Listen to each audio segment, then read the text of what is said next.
Hey, I'm Dirty Dan. Welcome back to Greasy Boy Customs. You may have been wondering yourself, Dan, where's the Chevelle? It's right here. Let me show you what we've done. Package tray off. Nice piece of Swiss cheese. Don't need that anymore. All right, now we're getting ready to set the package tray on the back of the Chevelle here. Now you'll notice I already have holes punched in here. These panels don't come with the spot weld holes already punched in them. I use this handy little tool here.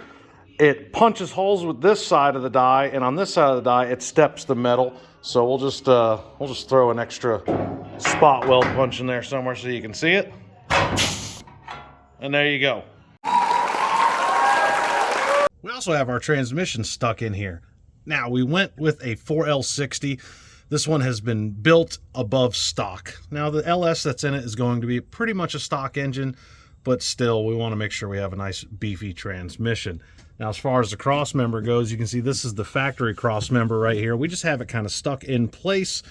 It lands further back. The nice thing is it's got these cutouts for the exhaust, so we're probably going to be going with an aftermarket cross member that already has these humps and is designed for this car with this transmission.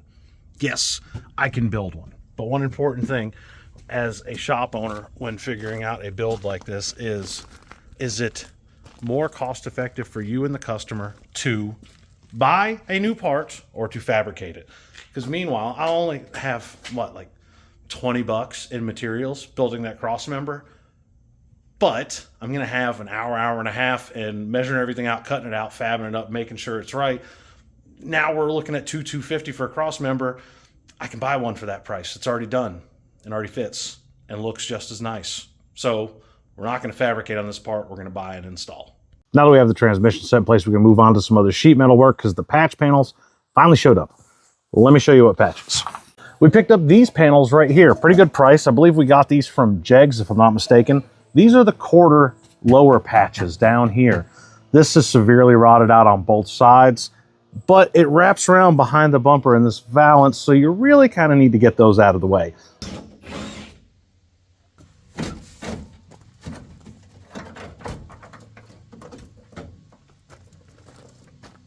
So rough.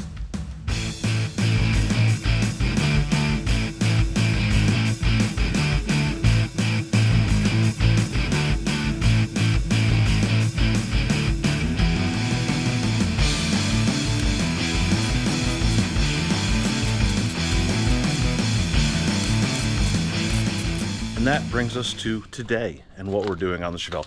What we're doing on the Chevelle today is the floor pan, because as you can see, this has had better days. Now, there are a couple spots we have to address, take care of some rust issues, but this driver's side front in particular got the big hole. So we're gonna cut out some of this, lay the new pan in, start fitting it up.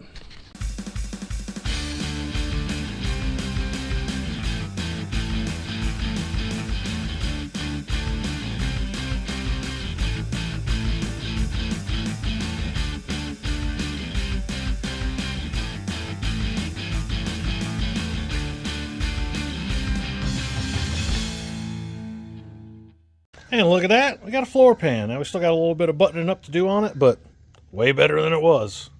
Now there's still quite a bit of metal work that's gonna need to be done on the Chevelle. We still have to weld that other lower quarter patch on, and we still have to finish cleaning up the trunk edge. So in our next video, we're gonna try to button up the metal work. We're gonna try to get it dialed in, get the front fenders and the hood adjusted, and get everything fit so we can take the body off. Because that's when the fun begins. That's when we're going to send the frame out for sandblasting and powder coating, and we have a lowering kit we're going to be installing on the suspension, as well as a brand new all-around disc brake kit for this car. So that's going to be really cool and exciting to see. So watch out for future videos, and also feel free to follow us on social media for more current updates on these projects. Until next time, happy hot rodding.